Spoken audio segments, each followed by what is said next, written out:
What's up mga J-Vlog? Welcome ulit sa panibagong video. And for today's video, bibigyan ko kayo ng 5 reasons kung bakit sulit i-purchase ang Xiaomi Redmi A5 ngayong June 2025. So tara mga J-Vlog, check natin. So yan, shoutout po sa mga nakanood ng unboxing first impressions natin sa Xiaomi Redmi A5. And stay tuned, gagawa rin tayo ng full review and game test natin dito sa device na to. Pero first of all, bigyan ko kayo ng 5 reasons why you should purchase this smartphone ngayong 2025. Unang-una, ano nga muna ba ang price niya?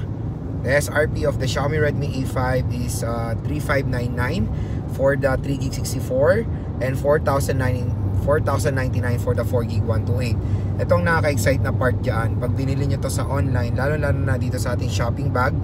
So yung link niya nandito sa ating shopping bag or sa description box. I-click nyo na lang yan para makuha nyo to ng below SRP, itong Xiaomi Redmi A5.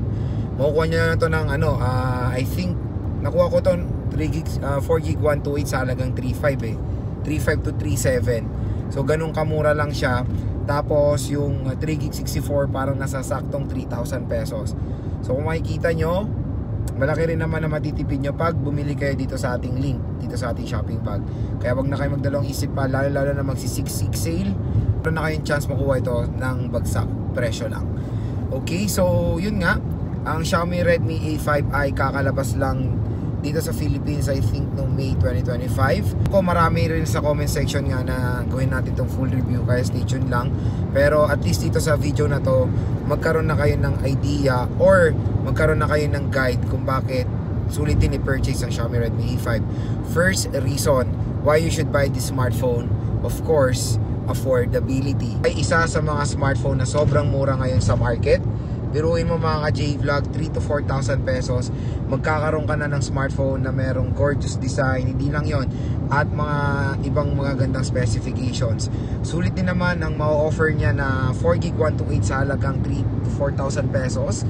Tapos yung 3GB 64 sa halagang saktong 3K or below 3K pa, sobrang sulit naman na yan. Again, when it comes sa price, saktong-sakto naman yung specs na ma-offer ng Xiaomi Redmi A5. Kaya affordability is the first reason bakit maganda tong smartphone na to at bakit cut-action at kung bakit marami rin nagkaka-interest bilhin itong device na to. Second reason, the chipset. Yung chipset na nilagay nila dito hindi po mabagal sa budget segment. Buti na lang hindi to nilagyan ng MediaTek Helio G50 or MediaTek Helio G36 na sobrang sakit sa ulo ng GPU niyan, which is a PowerVR GE8320 na super duper outdated na GPU. Pero ito, nilagay nila dito is Unisoc chipset. Yung Unisoc chipset nito is parang rebrand or rename na Unisoc Tiger, I think T612 or yes, T612 ata yung kabatch ng 1.8 GHz. So comment down below, or T615, hindi natin alam. Pero yun, Unisoc chipset. GPU rin kasi ang main na tinitingnan natin dito, Mali G57. So G57 series sa GPU is hindi yan mabagal na GPU when it comes sa performance and of course sa gaming. So matik, na-try naman na natin yung 7250 na chipset sa mga ibang devices na budget friendly.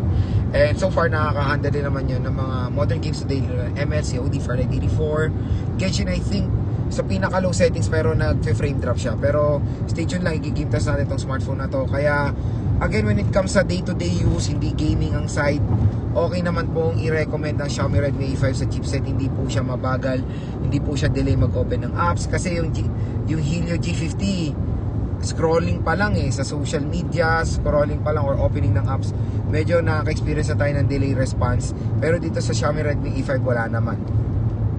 Third reason, design and aesthetic. Napakaganda po ng design itong device na to. So marami rin kasing mga consumers pag bumibili ng device or ng smartphone, ang main priority nila is design and aesthetic. So nagulat din ako sa design nito. Mas maganda design nito compare sa Poco C71, real talk. Mas mas in-effortan to ni Xiaomi. Pag tinignan nyo ng malapitan or actual, itong Xiaomi Redmi A5, may may glittery effect. Ito yung tinatawag nilang ocean blue. So nagre-resemblance naman sa ocean. Di ba ang ganda, no? May iba't iba rin naman color na available itong device na to na maganda rin naman. Pero for me, mas gusto ko itong ocean blue. Kaya kung bibili kayo ng Redmi A5, better pick the ocean blue. Mas elegant siya tignan. Glossy, pero hindi siya fingerprint smudges dahil sa kanyang color. And matte yung kanyang frame. So when it comes sa form factor, okay rin naman, magaan din naman ang Xiaomi Redmi A5. Kaya for me, Pag design and aesthetic ang bibili nyo, for a budget smartphone, I'll recommend this the Xiaomi Redmi A5 para sa inyo. Reason, battery. Napakalakas ng battery nito. Beyond 5K, 5,200 mAh non-removable battery. So, syempre, mga maganda nga na beyond 5K na in-offer ng mga brands ngayon compare before na di ba, na key sakto yan. Tapos, yung charging rate nito, for its price, I think okay na, hindi na tayo magreklamo. 15 watts fast charging rate. Pero naman sa isang brand na nakita ko, ito rin ang price, 10 watts pa ang nilalagay. So mas okay na rin minimum, pero sana next time is upgrade na nila for at least minimum na 18 watts para naman din mas sulit yung pag-charge natin, kasi tinasa nila battery nito for 5.2. So siguro 1 hour and 30 minutes less mafu-full charge nyo naman na itong Xiaomi Redmi A5, which is mabilis pa rin naman.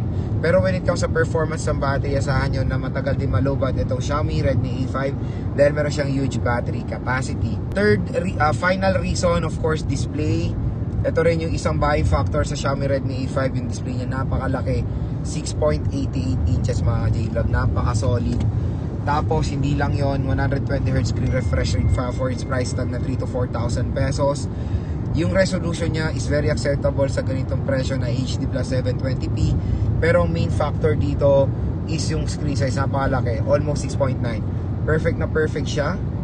Pag maglalaro kayo, mas comfortable, malaki yung space for gaming. And syempre, sino ba naman ang ayaw manood sa isang smartphone na merong malaking display? So, okay na okay yung display nito, napakalaki for its price. So yun mga G-Vlog, yung ating 5 reason why you should purchase the Xiaomi Redmi A5 ngayong 2025. Napakasulit, sobrang mura lang, 3,000 to 4,000 pesos. Makakapag-provide na siya sa inyo ng mga solid specs, hindi mabagal ang chipset. Yun yung isang main priority natin, chipset, hindi po mabagal, all goods yan. Camera, magka-camera test tayo sa review, pero for its price naman, nagbibigay naman ng justice yung camera ng Xiaomi Redmi A5. So kung interested kayo again dito sa smartphone na to, nandito po yung link niyan dito sa shopping bag or sa description box. I-click nyo na lang yan, i-add to cart nyo na. Sobrang good deal nito, ramat ROM nito, perfect na perfect naman sa kanyang presyo. So ano pa hinihintay nyo? Add to cart nyo na to, panigurado sa 66 sales, there's a possibility na mas makuha nyo to ng mura ang Xiaomi Redmi A5.